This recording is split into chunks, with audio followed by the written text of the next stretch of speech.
For more than 100 years, men in polo shirts golfed their Saturday mornings away on a stretch of grass in central Ohio, never once stopping to ask why the ground beneath their feet rose and fell in such strange, deliberate shapes. They drove their carts over walls older than Rome. They putted across a structure built before anyone on this continent had a written word to describe it. Nobody told them what they were standing on, because for most of the 20th century, almost nobody alive actually knew. What lay beneath those fairways wasn't just old. It was a message, written in earth, aimed at the moon, by people history nearly erased completely. And what it took to finally read that message would end up in front of the highest court in the state of Ohio. 2,000 years ago, in the river valleys of what is now southern Ohio, a civilization without metal tools, without horses, and without a single written record built one of the most advanced astronomical instruments in the ancient world. They didn't carve it into stone like the builders of Stonehenge.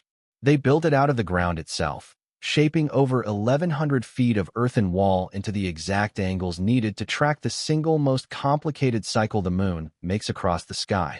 A cycle so subtle it takes 18.5 years to complete, and so precise that even the people who eventually found it didn't believe their own measurements at first. When they finally accepted what they were looking at, the math told them something almost impossible. This earthen structure was twice as accurate as Stonehenge. For most of the 20th century, that achievement sat forgotten under exactly what you'd expect to find in small-town Ohio. A private golf course, leased out in 1910, complete with sand traps, scorecards, and a clubhouse. 2 world wars came and went. The interstate highway system was built. Television, then the internet, reshaped how an entire country saw the world. And the whole time, this 2,000-year-old observatory sat quietly behind a chain-link fence, visible to the public only a handful of days each year from a single roped-off platform. It would take 2 professors from a small college in Indiana, a stack of survey data, and 4 decades of academic argument before anyone could prove, beyond reasonable doubt, that what was buried under those fairways wasn't a coincidence of nature. It was on purpose. Their names were Thomas Reed and Daniel Hayes. And in the late 1970s, they started asking a question nobody else had seriously asked. What if the strange octagonal shape outside the town of Newark, Ohio, wasn't ceremonial decoration at all, but a working instrument? What they would go on to prove split the archaeological world in two, turn a forgotten patch of farmland into a global case study in ancient astronomy, and eventually forced a legal fight so contentious it would end up decided by the Ohio Supreme Court. Before any of that happened, though, the story starts simply with a question 2 men couldn't stop asking themselves, and a piece of land nobody else thought was worth fighting for. Before we dive deeper, let us know in the comments where you're watching from. We'd love to hear from you. And don't forget to hit that subscribe button so you never miss any of our upcoming videos. To understand how something this advanced ended up forgotten under a golf course, you have to ask the same 3 questions that archaeologists have spent decades trying to answer. The first one is simple to say and almost impossible to answer. Who built this? And how did they manage it without a single metal tool, without a written language, and without anything resembling the technology we assume a project this size would require? No blueprints survive. No names survive. All that survives is the structure itself, sitting in the Ohio ground exactly where its builders left it 2,000 years ago, daring anyone who finds it to explain how it got there. The second question is even harder to wrap your head around once you actually understand what's being claimed. How does a wall of packed earth, built with nothing more than rope and wooden stakes, track something as complicated as the moon's 18.5-year cycle? Most people don't even know the moon has an 18.5-year cycle. Thomas Reed and Daniel Hayes didn't either, not at first. What they eventually proved is that this earthen structure isn't aligned to a single moonrise or a single season. It's aligned to 8 separate points on the horizon, each one marking a different extreme of where the moon can rise or set across nearly 2 decades of watching the sky, accurate to within half a degree. And the third question is the one that turns this from an ancient mystery into a modern one. If this place really is one of the most sophisticated astronomical achievements anywhere in the ancient world, why did it take a ruling from the Ohio Supreme Court just to get the land back? Why was the public kept out for over 100 years by a private lease nobody questioned, on ground this important? That question doesn't have an ancient answer. It has a very recent one, involving lawyers, appraisers, and a fight over money that dragged on for years, and we'll get to every part of it. By the end of this video, you'll understand why archaeologists call this one of the most sophisticated achievements of the ancient world, anywhere. But to get there, we have to go back to the beginning, long before Thomas Reed or Daniel Hayes ever set foot on that land, to the people who actually built it. No one knows what they called themselves. The people who raised these walls out of the Ohio earth left no king's name carved anywhere, no scroll, no inscription claiming credit for what would eventually be measured as one of the most advanced achievements of the ancient world. Archaeologists would later give them a name borrowed from a 19th century farm, the Hopewell, but that word belonged to a man who owned the land centuries after these builders were gone. Between roughly 100 years before the birth of Christ and 400 years after it, in the river valleys of what is now southern Ohio, these people built structures so precise that modern surveyors using satellite equipment still find themselves double-checking their own instruments, certain they must have made an error somewhere, before slowly realizing they hadn't. What makes this harder to explain is how little they appear to have needed to pull it off. There's no evidence of a centralized government, no standing army, no recovered throne, no royal tomb separated from everyone else's. And yet the people who built these earthworks were trading with communities as far away as the Yellowstone Basin and the Gulf Coast of Florida, pulling in copper, shells, and volcanic glass from 1,000 miles in every direction and carrying it back to a handful of ceremonial centers in the Ohio Valley. Somehow, without anyone apparently forcing them to, thousands of people across multiple generations agreed to spend their lives moving earth, one basket at a time, toward a shared design that none of them would live to see completed. The scale of what they were building is difficult to picture even when you're standing in the middle of it. The complex outside what is now Newark, Ohio, originally covered roughly 3,000 acres, making it the largest set of earthen enclosures anywhere in the world. There were no wheels involved, no draft animals, no iron tools to cut through clay and limestone. Just rope to measure distance, wooden stakes to mark angles, and an enormous amount of patience. One writer who studied the site later called it part cathedral, part cemetery, and part astronomical observatory. And that description holds up under scrutiny better than almost any other attempt to summarize what this place actually was. It wasn't a fortress. It wasn't a home.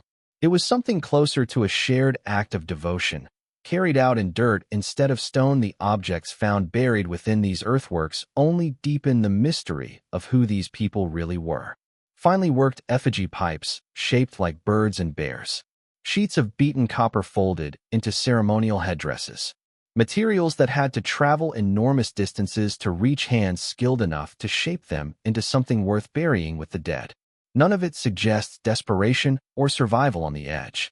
It suggests a culture confident enough in its own permanence to spend its wealth on ceremony rather than conquest, and patient enough to design a monument meant to be read correctly only once every 18.5 years, by people who understood they themselves might not live to see the alignment complete.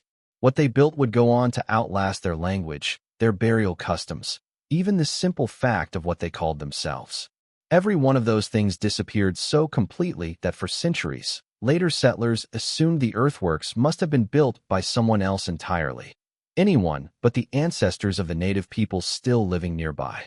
What this design would not outlast, at least not without a fight, was the 20th century. Because long after the last basket of earth was packed into place, long after the people who built it had been pushed out, displaced, or forgotten by the country growing up around their monument, a different kind of threat was coming. It wouldn't arrive with soldiers or fire. It would arrive with a 100-year lease, a set of golf clubs, and a quiet decision nobody at the time thought was worth questioning.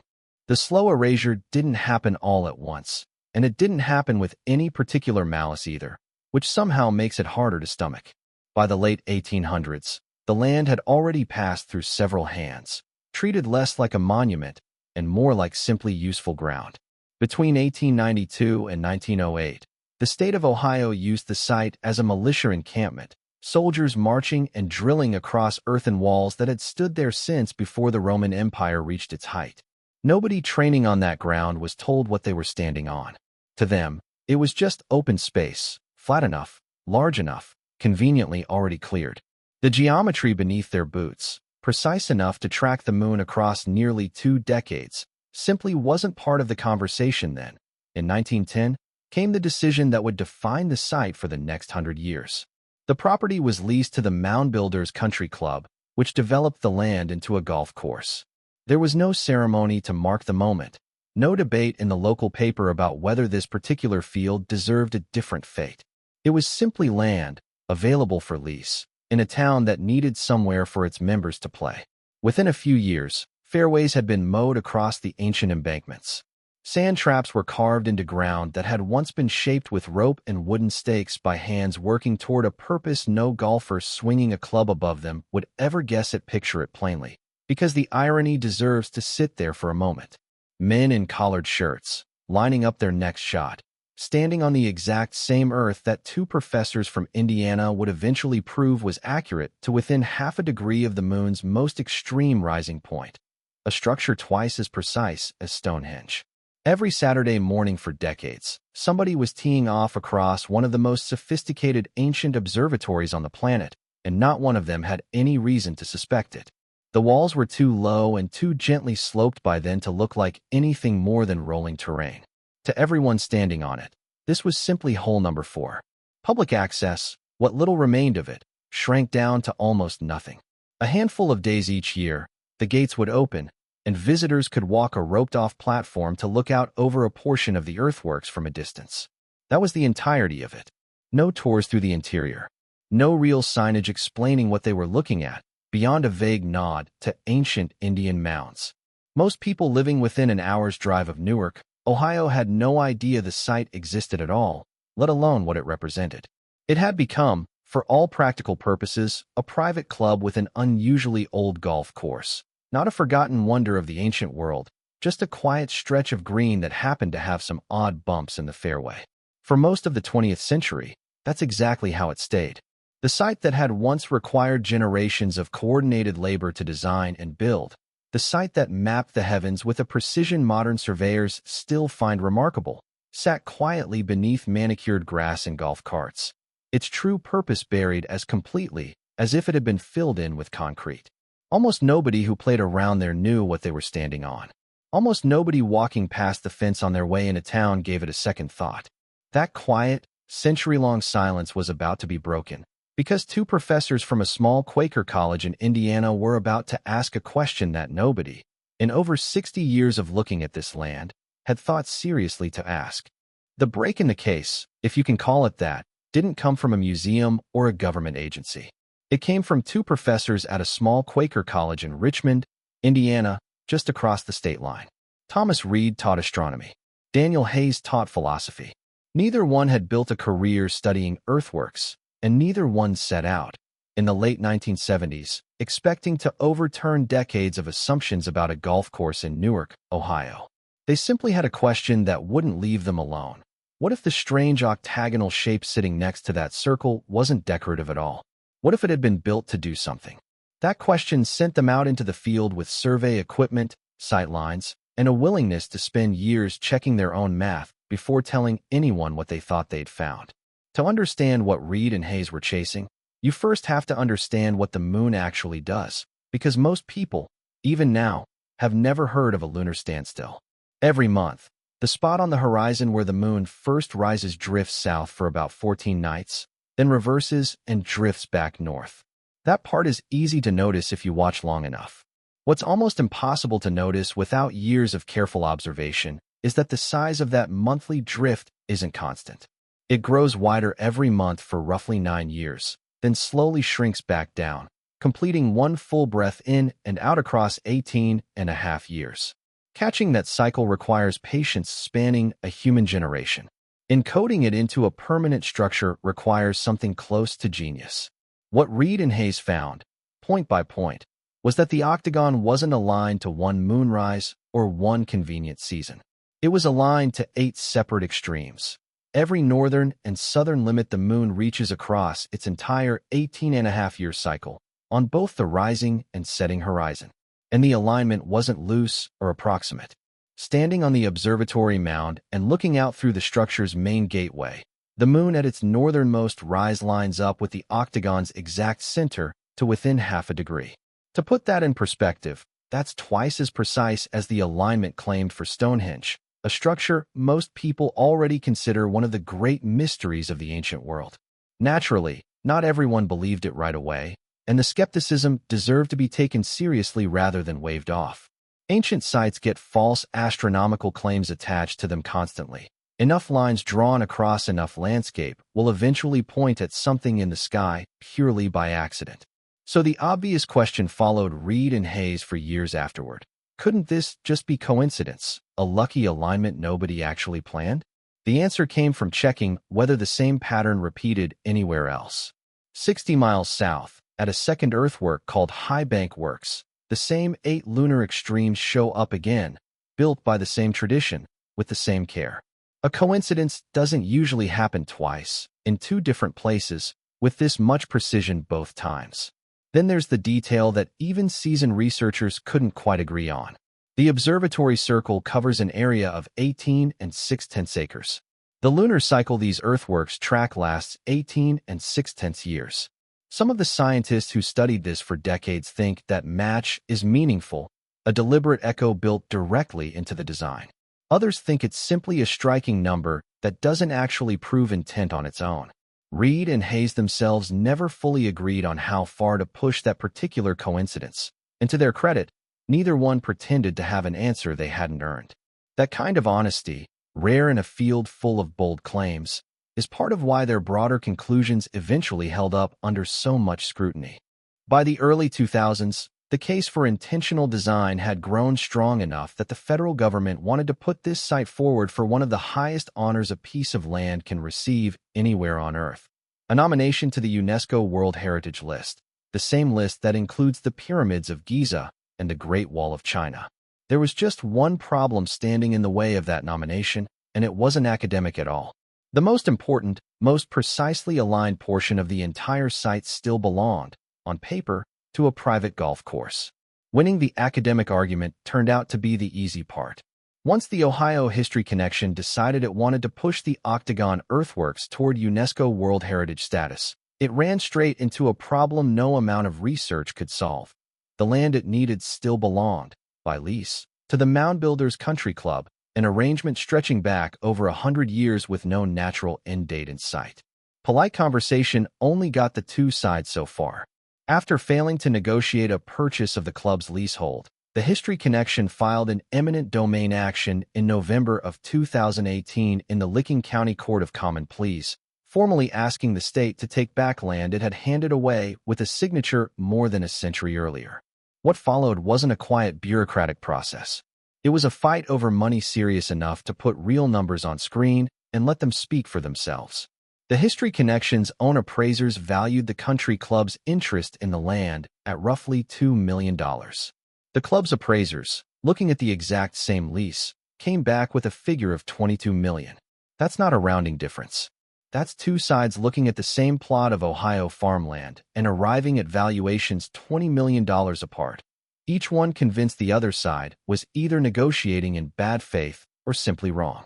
The country club leaned hard into that accusation, arguing the state hadn't bargained fairly and had lowballed them from the start.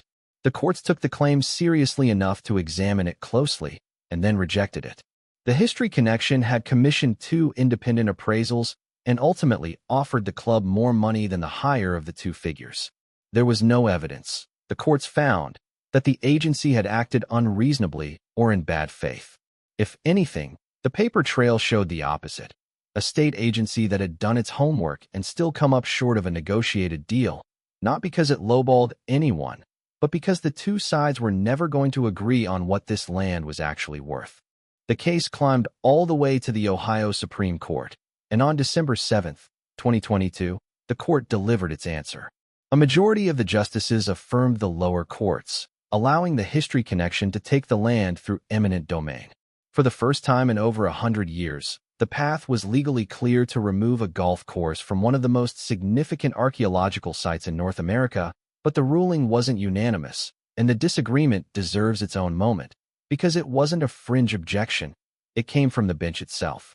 Justice Sharon Kennedy dissented, arguing that the World Heritage designation the state was chasing remained speculative, and that a private, present-day use of the land shouldn't be displaced for a public benefit that was still only prospective. In plain terms, the country club was using this land right now.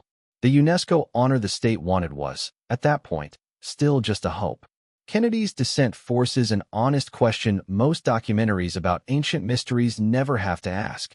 Not whether the past deserves protecting, but how far the present should be asked to bend in order to protect it, before that promise of recognition is actually guaranteed. A Supreme Court ruling didn't end the fight. It just moved it to a different room.